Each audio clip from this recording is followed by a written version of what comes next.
Bismillahirrahmanirrahim. Assalamualaikum warahmatullahi wabarakatuh.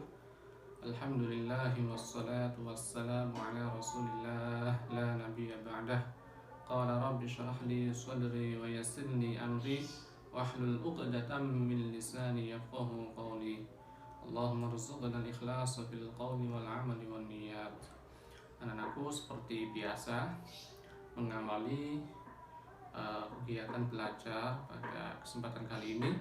Pertama-tama malah kita meluruskan niat kita. Kita ngaji semata-mata mengharapkan ridha dari Allah Subhanahu wa Ta'ala. Kita pada kesempatan kali ini akan melanjutkan pembahasan sebelumnya, masih tentang Kitabus Shalah. Silakan bisa dilihat di papan tulis. Minggu lalu kita sudah mempelajari beberapa struktur kalimat. Di antaranya adalah khabar, kemudian juga susunan idhofah, tarkib idhofi, mudhaf ilaih. Sekarang kita akan masuk pada teks berikutnya. Bismillahirrahmanirrahim. Qala al-mu'allif rahimahullah, as-shalawatul mafruḍatu khamsun, adh-dhuhru wal 'ashru wal maghribu wal 'isya'u was subh. As-shalawatul mafruḍatu utawi pira-pira salat. Al-mafruḍatu kang den fardhuake khamsun iku ana 5. Adh-dhuhru rupane salat zuhur, wal 'ashru lan salat asar, wal maghribu lan salat maghrib, wal 'isya'u lan salat isya', was subhu lan salat subuh. Yang pertama yang akan kita analisis terlebih dahulu adalah susunan kalimat as-shalawatul mafruḍatu khamsun. As-shalawatul mafruḍatu khamsun. Di pertemuan awal dulu sudah kita bahas bahwa jumlah itu ada dua, ada fi'liyah, ada ismiyah. Jumlah ismiyah itu adalah susunan mubtada dan khabar. Kalau jumlah fi'liyah itu susunan fi'il dan fa'il. Jadi ada dua, ada jumlah ismiyah, ada jumlah fi'liyah. Nah, adapun lafal atau susunan kalimat as-shalawatul mafruḍatu khamsun, di sini seperti yang kita lihat, as-shalawatu kita baca sebagai mubtada. As-shalawatu utawi piro-piro salat. Kata utawi itu disimbolkan dengan mim. Mim ini maknanya mubtada. Berarti as-shalawatu kedudukannya adalah sebagai mubtada. Mubtada itu apa? Isim yang menjadi permulaan jumlah ismiyah, dibaca rafa. Oke, jadi as-shalawatu ini mubtada. Kalau di i'rabi, as-shalawatu mubtadaun marfu'un wa 'alamatu raf'ihi dhammatun dhahiratun li'annahu jam'ul muannats salimi. As-shalawatu adalah mubtada, dibaca rafa. Tanda rafanya adalah dhammah karena jamak muannats salim.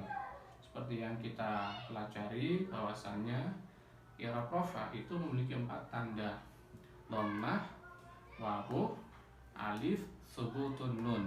Dhammah bertempat di 4 tempat. Pertama, isim mufrad, jamak taksir, jamak muannats salim, dan fi'il mudhari' alladzi lam yattasil bi akhiri syai'. As-shalawatu ini kebetulan kalimatnya bentuknya adalah berupa jamak muannats salim karena diakhiri dengan alif dan ta, sehingga tanda rafanya adalah dengan dhammah. Oke. Pertanyaannya adalah mana mubtadanya, mana khabarnya? Ya, mana khabar dalam as-shalawatu? Khabarnya adalah iku khamsun ana 5. Iku khamsun ana 5. Khamsun ini sebagai khabar. Khabar di pertemuan awal dulu sudah kita bahas, ada 2 macam. Ada khabar mufrad, ada khabar ghairul mufrad. Khabar mufrad dan ghairul mufrad. Adapun khamsun ini bentuknya adalah khabar mufrad. Kenapa? Karena khamsun ini bukan berupa susunan mubtada khabar atau jumlah ismiyah, juga bukan berupa susunan fi'il dan fa'il atau yang kita sebut dengan jumlah fi'liyah, juga bukan berupa susunan jar, majrur, atau dzaraf madzruf atau yang kita kenal dengan syibhul jumlah. Nah, karena bukan berupa susunan mubtada khabar, bukan berupa susunan fi'il fa'il, bukan berupa susunan jar majrur, bukan susunan dzaraf madzruf, maka ini dinamakan khabar mufrad. Jadi khabar mufrad itu bukan berarti khabar yang artinya tunggal, enggak, tapi dalam arti khabar yang bukan berupa susunan jumlah maupun syibhul jumlah. Oke, jadi kalau di Eropa khamsun khabarun, ya khamsun khabarun marfu'un wa alamatu raf'ihi dhammatun dhahiratun li'annahu ismul mufrad. Khamsun adalah khabar dibaca rafa, tanda rafa'nya adalah dhammah. Kenapa dhammah? Karena isim mufrad. Oke, itu khamsun. Selanjutnya antara mubtada khabar ini ada kalimat al-mafrudatu. Al-mafrudatu. Al-mafrudatu kalau kita maknani adalah al-mafrudatu kang dan fardu. Oke, ditandai dengan nun. Nun ini dalam rumus itu berarti na'at. Ya, na'at itu sih sifat. Jadi dalam ilmu nahwu ada beberapa tarkib kalimat yang secara i'rab itu mengikuti kalimat sebelumnya atau yang biasa kita kenal dengan sebutan at-tawabi. Ya. Ada yang kita istilahkan dengan at-tawabi. At-tawabi itu apa? Yaitu susunan kalimat yang i'rabnya mengikuti kalimat sebelumnya. Di sini ada 4 at-tawabi itu. Pertama adalah na'at, kemudian yang kedua adalah badal, ketiga adalah taukid, yang keempat adalah athof. Oke.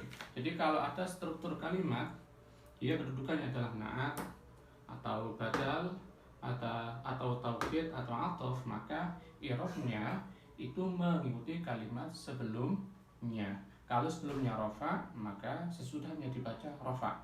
Kalau sebelumnya nasab, maka sesudahnya juga dibaca nasab. Kalau sebelumnya jar, maka setelahnya juga dibaca jar, dan demikian pula seterusnya. Nah, di antara yang secara i'rab itu mengikuti kalimat sebelumnya adalah yaitu susunan na'at. Oke. Al-mafrudatu ini adalah kedudukannya sebagai na'at sifat. Na'at itu selalu mengikuti man'ut. Ya.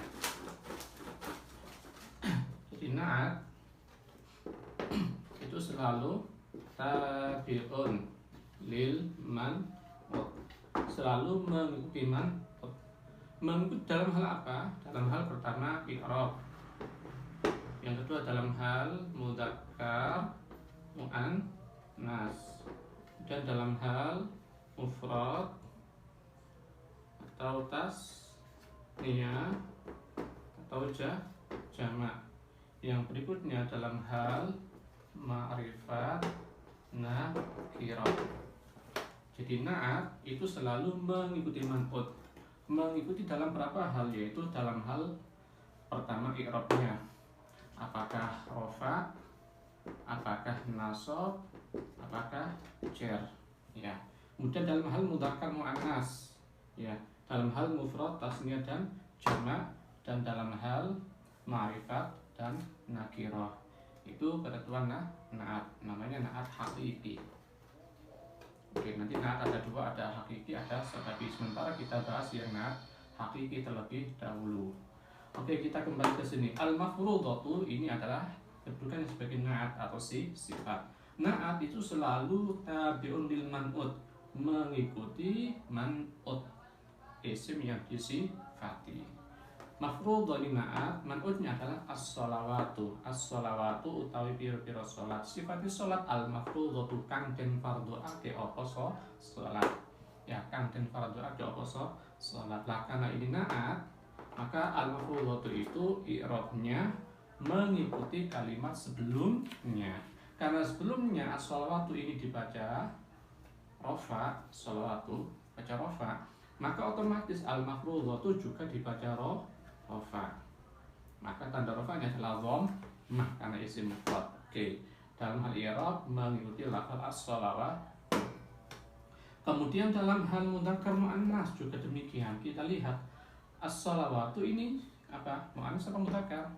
Muannas. Kenapa muannas? Ini adalah jamak muannas salim diakhiri dengan alif ta. Maka otomatis al-mafrudatu juga harus berupa isim apa muannas, menunjukkan makna perempuan. Maka ditandai dengan ta marbuthah. Ini yang kedua. I'rab sudah sesuai. Kemudian dari sisi mudzakkar muannas juga sudah sesuai, sama-sama muannas. Yang berikutnya, na'at ini harus sesuai pula dalam hal mufrad, tasniyah atau jamak. Dalam hal menunjukkan makna tunggal, dua atau jamak. Oke. Nah, di sini as-shalawatu ini adalah jamak muannas salim. Kemudian al-mafrudhatu ini ternyata apa? Mufrad. Nah, dalam konteks ini ketika kemudian man'utnya itu berupa jamak muannas salim yang ghairu aqil, yang tidak berakal, maka boleh untuk naatnya itu tidak berupa isim jamak tapi berupa isim mufrad tunggal.